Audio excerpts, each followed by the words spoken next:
Let's talk about Wish, and I will be brutally honest with Disney. And if I want to compare Wish to Olaf's Frozen, I'll say Olaf's Frozen is better. Just imagine how bad Wish is. Complete the video till the end so that you know all my feelings and my thoughts about it. And how much is my rating for the movie from 10? Now, allow me to provide you with a brief overview of the storyline. What's the story? Once upon a time stood Rosas, a most magical kingdom, founded by a king with the power to grant wishes. You are their handsomest, most beloved king. You're right. I am a handsome king. In the realm of roses, the story of Wish unfolds, revolving around Asha, a 17-year-old who uncovers a revelation about the leadership practices of the mystical King Magnifico. Seeking to make a change in her community, Asha makes a wish upon a star only to find herself pleasantly taken aback by how her wish manifests into reality. Wish, a Disney disappointment. This movie is terrible. The writing is incredibly poor and the plot is nonsensical. It's astonishing that Disney, with all their arrogance, would spend $200 million on a film that needs to earn at least $400 million just to break even. Did they really believe that people would flock to see it based solely on brand recognition? They used to be too big to fail, but not anymore. Disney's 100th anniversary celebration wasn't as successful as they'd hoped. Many of their movies underperformed, and the response to strikes from the Writers Guild of America and the Screen Actors Guild was poorly handled. However, the movie comes across as shameless and lacking substance. It's unclear what exactly people were expecting from this film.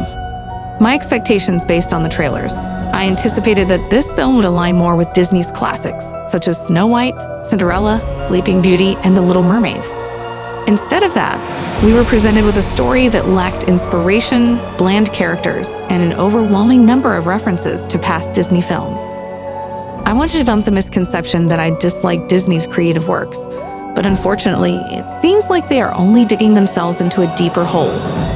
It is the most lackluster film they have released in a while. Well, okay, I guess Strange World was also somewhat empty, but this one is frustrating because it had all the elements in place to be something great. It could have been a classic musical fairy tale with a true villain, without the overly complex plots or generational trauma. Just a simple story reminiscent of Disney's classics. So why does this film feel so hollow?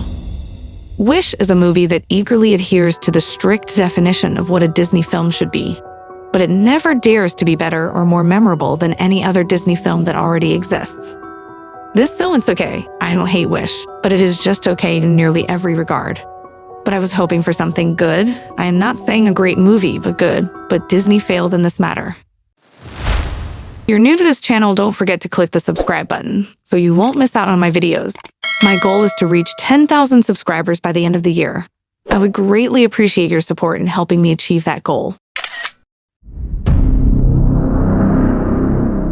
The characters. 1. Asha. 3, 2, 1. Asha! I'm here. Whew, just 1 second. Let me catch my breath. Asha is a robust character who can deliver powerful emotional scenes and demonstrate the significance of wishes. Ariana Dews gives a solid performance, but what holds Asha back is her lack of a strong emotional connection that can uplift her. In this movie, there is no character development. There is no compelling narrative about desire versus necessity. Instead, she simply goes through the motions, which I suppose is acceptable. What I believe undermines Asha, and consequently, this movie, is its excessive emphasis on the concept of wishes and Disney's legacy by extension. The film fails to provide Asha with a strong enough connection to truly captivate us and bring the story home. Frozen would have flopped if it didn't center around the sisterly bond between Anna and Elsa. Even Unto, despite being a bit messy, revolves around Mel's connection to her family. This is what elevates every Disney story and helps shape the main character's relationship with the world. 2. King Magnifico. You are their handsomest, most beloved king. You're right. I am a handsome king. The monologues and dialogue delivered by Chris Pine's character undergo a transformation throughout the movie. Initially, there is a hint of something more dynamic about him in the first act. However, by the time we reach the final act, he becomes an uninteresting and generic villain. His powers, though somewhat logical, seem to emerge suddenly without proper development. This lazy approach is disappointing, especially considering the potential he had as a fascinating Disney villain. Instead, he ends up as just another flat antagonist, lacking the uniqueness and intrigue that sets apart memorable Disney villains. Regrettably, the same can be said about the film itself. 3. The conical non-human friends. No Disney protagonist would be considered complete without their amusing non-human companions. In this case, we have two distinctive characters. The first is Star, who can be seen as Disney's counterpart to the Lumas from the Super Mario games. Star is a sentient star with the ability to spread magic and grant wishes independently. The second character is Valentino, Ash's pet goat, who has acquired the power of speech. Both characters serve as comic relief in the film, although Star plays a more significant role as the film's MacGuffin. Surprisingly, their comedic interactions are genuinely enjoyable and provide some humorous moments, adding an extra layer of fun to the scenes. Is it any weak? 1. The story is unbalanced. As the movie progresses, it becomes apparent that the focus shifts from telling its own story to becoming a Disney film. Throughout the feature, little Easter eggs referencing the studio's legacy are sprinkled in.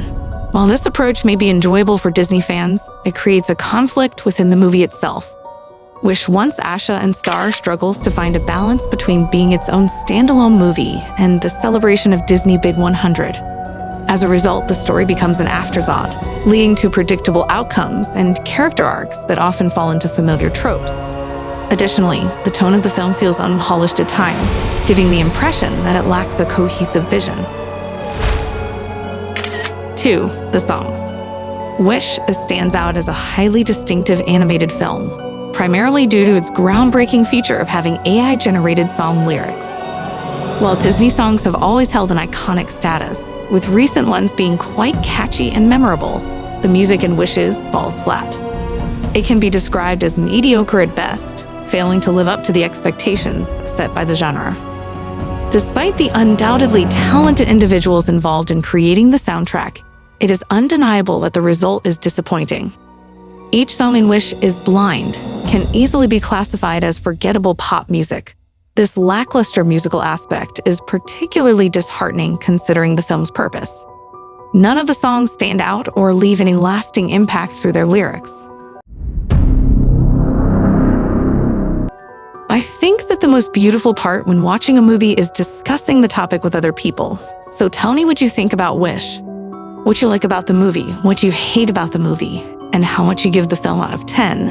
I will tell you in my rate at the end of the video. Is it any good? 1. The animation. After witnessing other studios raise the bar for mainstream computer animation with their distinct styles, it was inevitable that Disney would enter the arena with their own take on CG. However, Disney's approach to animation comes with an artistic twist that pays homage to the studio's legacy. The animation team has crafted a watercolor design that captures the artistry found in Disney's concept art throughout the decades. This aesthetic gives the movie a breathtaking look and effectively conveys the theme of a classic Disney fairy tale. While it may not be the most stylized animation I've seen, the effort and dedication put into it are truly admirable. The film does incorporate elements of the modern Disney animation style, particularly in its character designs. The characters maintain the signature Disney look while also showcasing a wider range of appearances, making each one uniquely identifiable. What is my rate? I think that Disney should correct the fate, or all the fans will turn against them, and no one will watch Disney movies. So my rating for the movie is 5 out of 10. Do not forget to tell me your rating out of 10. And also do not forget to subscribe to the channel. Peace.